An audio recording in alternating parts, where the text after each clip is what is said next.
Hello friends, this is Webster from my Therapy Garden YouTube channel. We're playing the dirt, help me to take away the hurt. Today we're looking at the rose garden, the David Austin roses side. And to start off, we have some Celosia. Beautiful Celosia. They're also called coxcomb because the top of it look like the comb on that male hen. Well, that male chicken, which is a cock. Okay.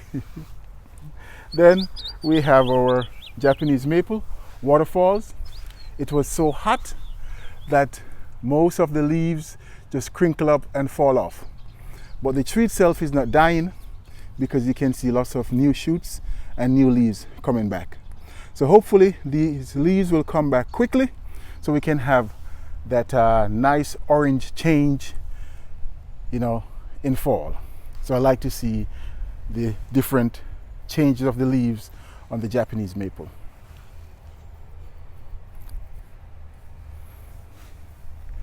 Most of the cone flowers that we have here, I cut most of them off. We have some sage here. This David Austin rose is Jude the Obscure. Budding up.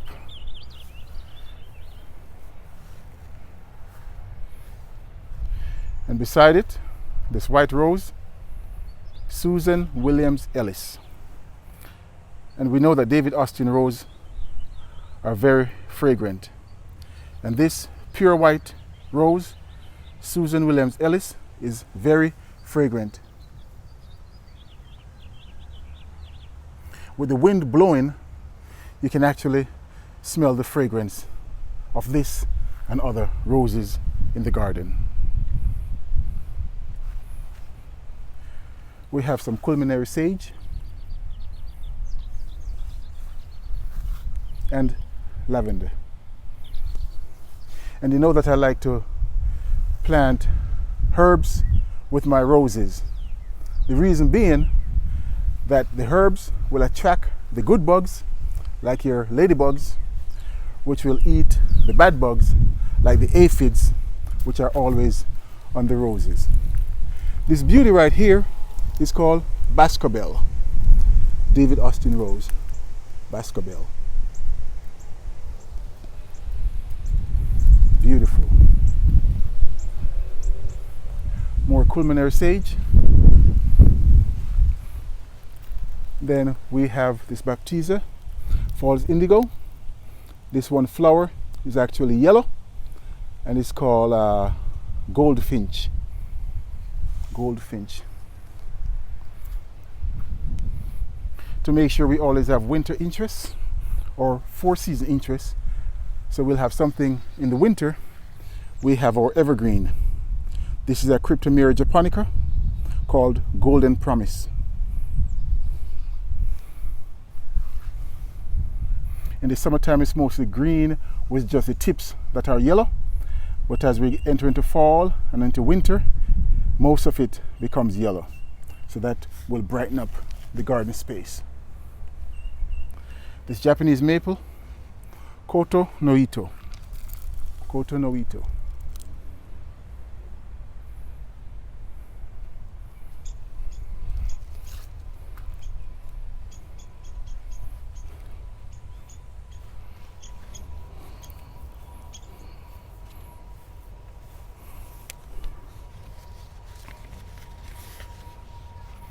We have this rose here, is an Alnwick rose.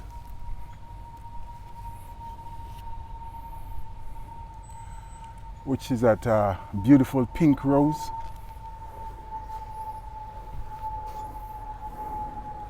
More culinary sages. And we have a tree rose right here, which is an intrigue rose.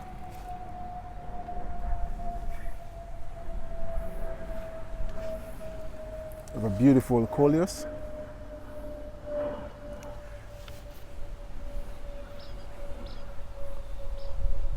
And these are double coneflower. It's called Double Delight.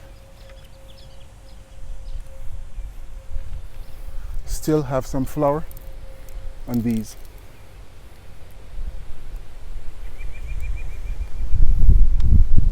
The next rose we have here is a Thomas A. Becket.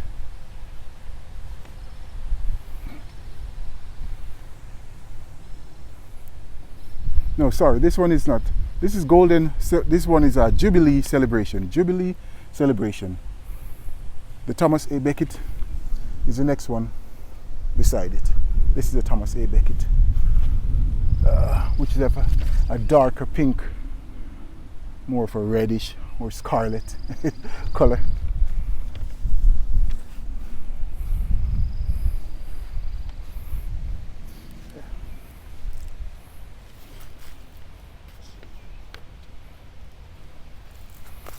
This one is Abraham Darby.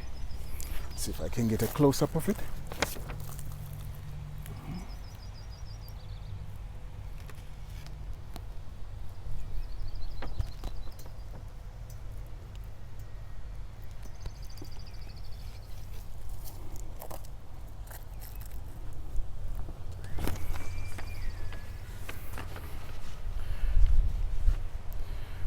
We have this trellis here, which is pretty new, and we have two of them in the garden, which we have clematis on. Already planted a clematis on this one, but nothing is on the other trellis as of yet. So there we have that trellis and this other one, which later on we'll have clematis climbing on both trellises.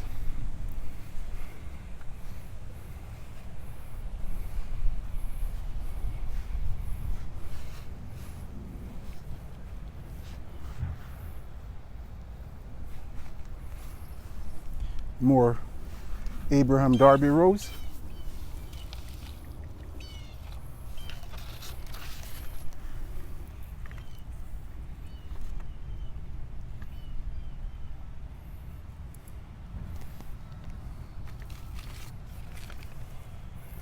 Beside it, this herb is a lemon balm, which is a very fragrant herb when you crush it.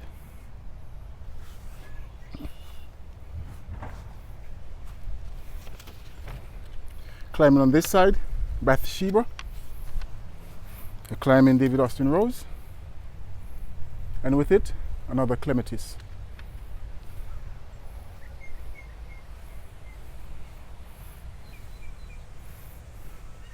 We have a bloodgood Japanese maple right here.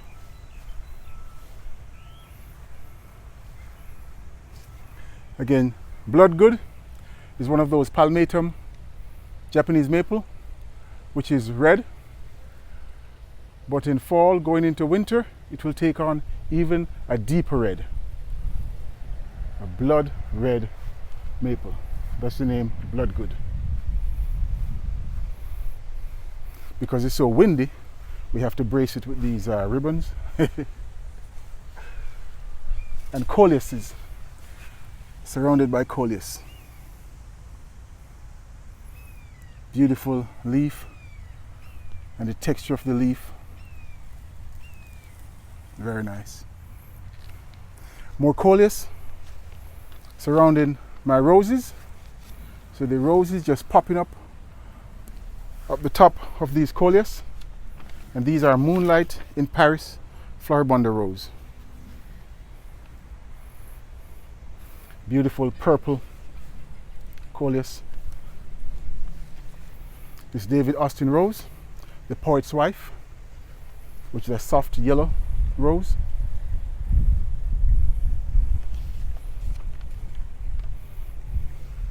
Another new addition to the rose garden is this big concrete vase,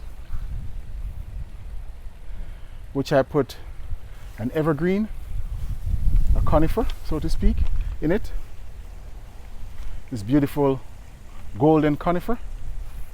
And this is a Chamaecyparis crypsi. Chamaecyparis crypsi. Beautiful golden color, which surrounded by creeping Jenny. And this creeping Jenny is Goldie.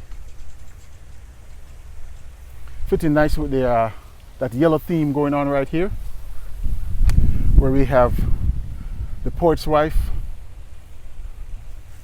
We have this pineapple sage, the yellow leaf pineapple sage on this side. And we also have Golden Celebration, which is another David Austin rose. Golden Celebration.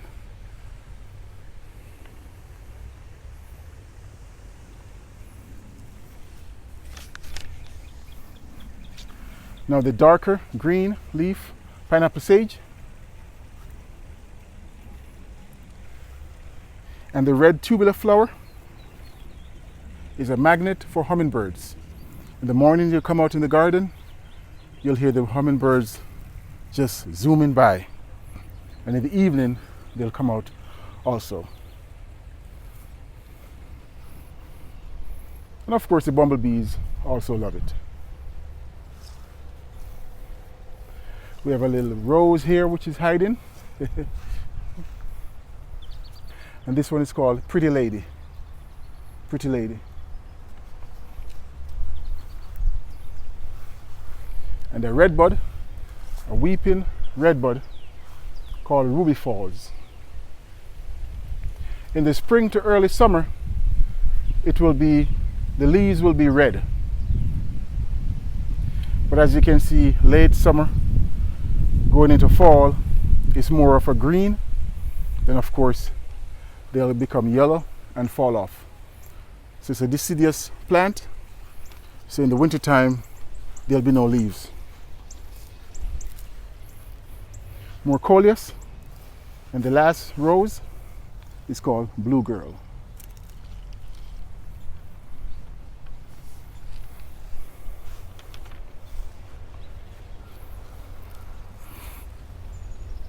So there we have it, guys.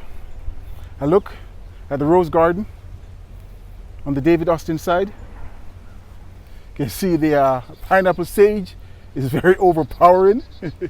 It's just covering over everything with the flower, the spikes of red, giving us a sea of red at the back of the garden here. The coleus are very beautiful.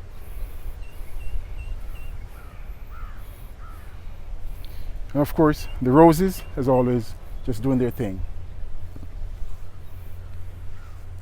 Moonlight in Paris.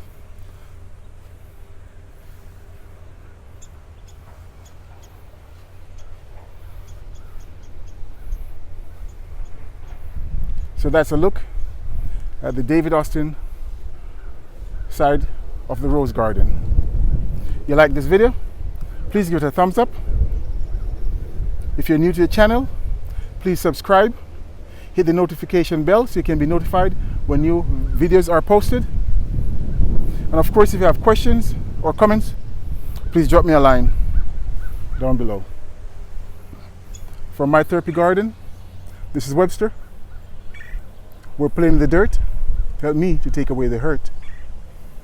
Have a great day, guys, and I'll see you in the next video. God bless. Bye-bye now.